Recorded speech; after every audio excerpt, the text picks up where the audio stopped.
Welcome back to the Sportsmax Zone.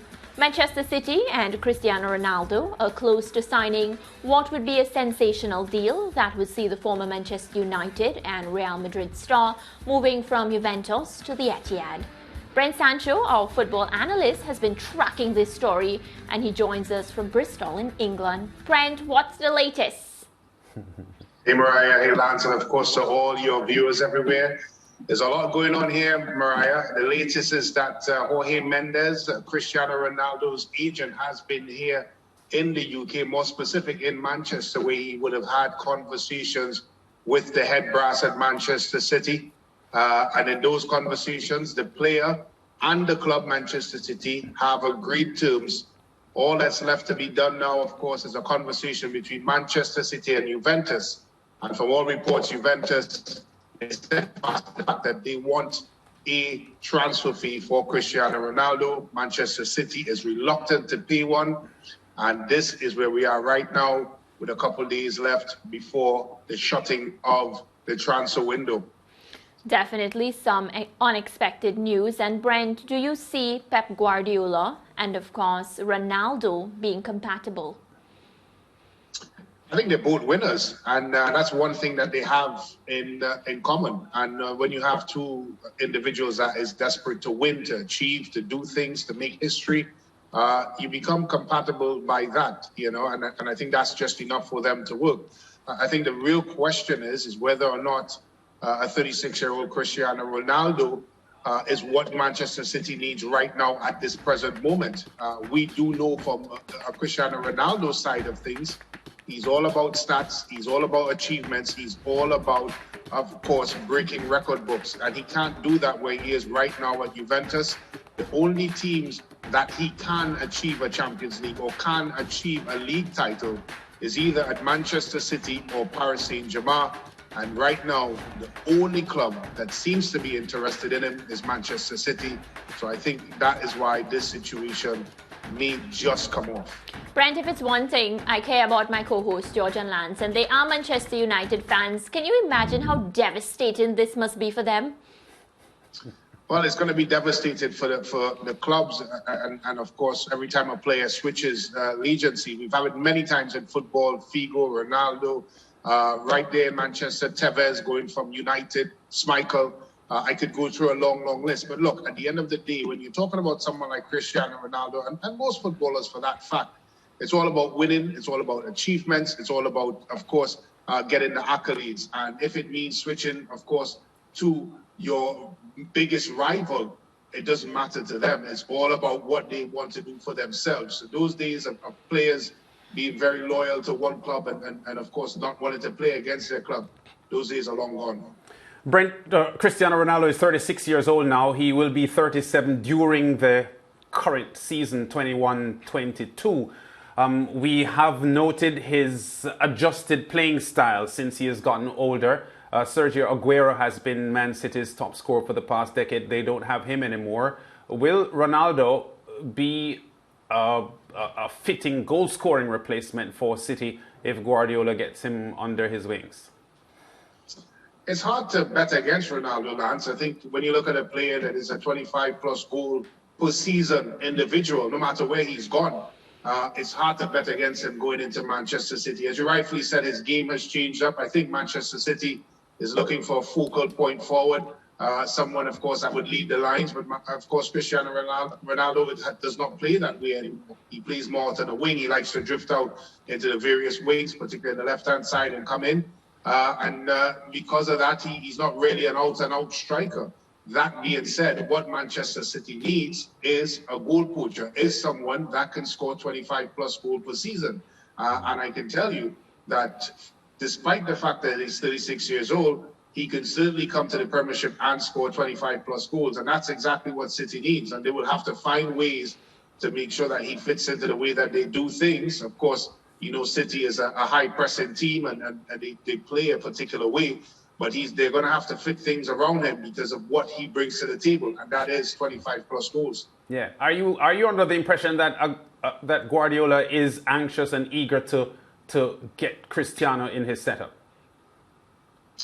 I think he is anxious to get someone that can score, and especially when we've seen in the past, the Champions League is one example where teams sit back and try to defend deep against Manchester City, and all it needs is one goal really to open things up, and he needs someone like that he knows can put the ball into the back of the net.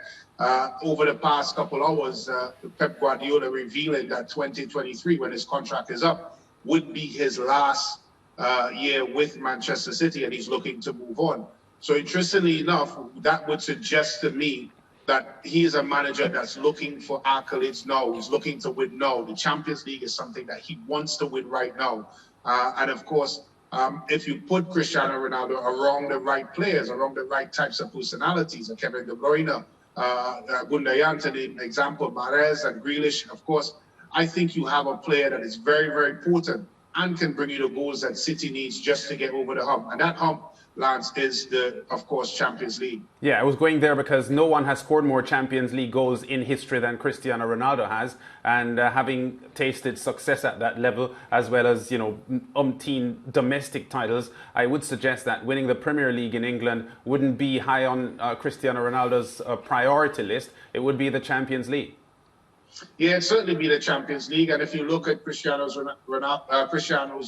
results with Juventus, his goal scoring accolades, he certainly hasn't slipped up a bit since he's left Real Madrid. He's still very much a potent striker, very much a deadly striker, and arguably up there with Robert Lewandowski, the two best strikers in world football right now as we speak. So to add someone like that to an already very, very good Manchester City squad, of course, Jack Grealish added to that very good team. You're really looking at a team that on paper should not just win the Premiership, but certainly would be in a conversation alongside PSG with winning the Champions League. And I think that's the most important thing for Manchester City. I'm sure if you ask Pep Guardiola right now what's more important to him, he is going to say to you the Champions League. That is one trophy that has eluded him thus far at Manchester City, and it's something that he believes that he is very close to getting. And that Cristiano Ronaldo bringing that scoring record that you mentioned, Lance, to a Manchester City is the missing, and possibly the missing piece that Manchester City needs to win the Champions League. Yeah, well, let's shift now to the other big story for the day. The UEFA Champions League Group Stage draw took place on Thursday earlier. Here are the 8 groups that we're going to be looking at. Some a lot more competitive than others. Group A, Man City, Paris Saint-Germain. So if Ronaldo goes to City, that's Lionel Messi and Cristiano Ronaldo back as rivals again. RB Leipzig, Club Brugge. Group B has Atletico Madrid, Liverpool, FC Porto and AC Milan. Group C, Sporting from Portugal, Borussia Dortmund, Ajax and Besiktas. And Group D has Inter Milan, Real Madrid, Shakhtar Donetsk and Sheriff. And those are the 4 groups that will be battling the draw held earlier on today. So pivoting from our discussion, there's the Group E fixtures: Bayern Munich, Barcelona, Benfica and Dinamo Kiev. Group F has Villarreal, Manchester United, Atalanta and Young Boys. Group G, we have Lille, Sevilla, Salzburg and Wolfsburg. And for the Group H teams, the defending champions, Chelsea, Juventus, Zenit and Malmo.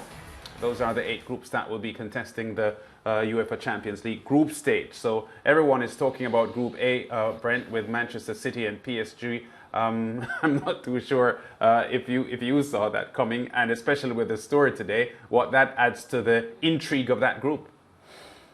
Well, I sent a good friend of mine a message this morning. I said to him, I believe Manchester City and PSG would end up in the same group. So I was spot on with that one.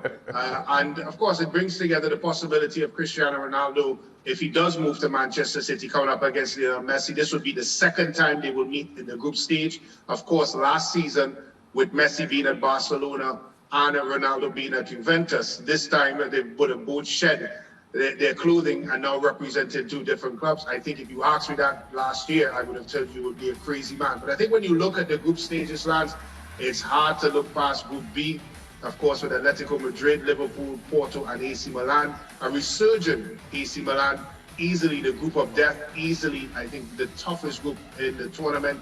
And it'd be interesting to see which 2 teams come out of that one. But I think all along, in terms of the draw, there are some very, very interesting matchups throughout the entire tournament.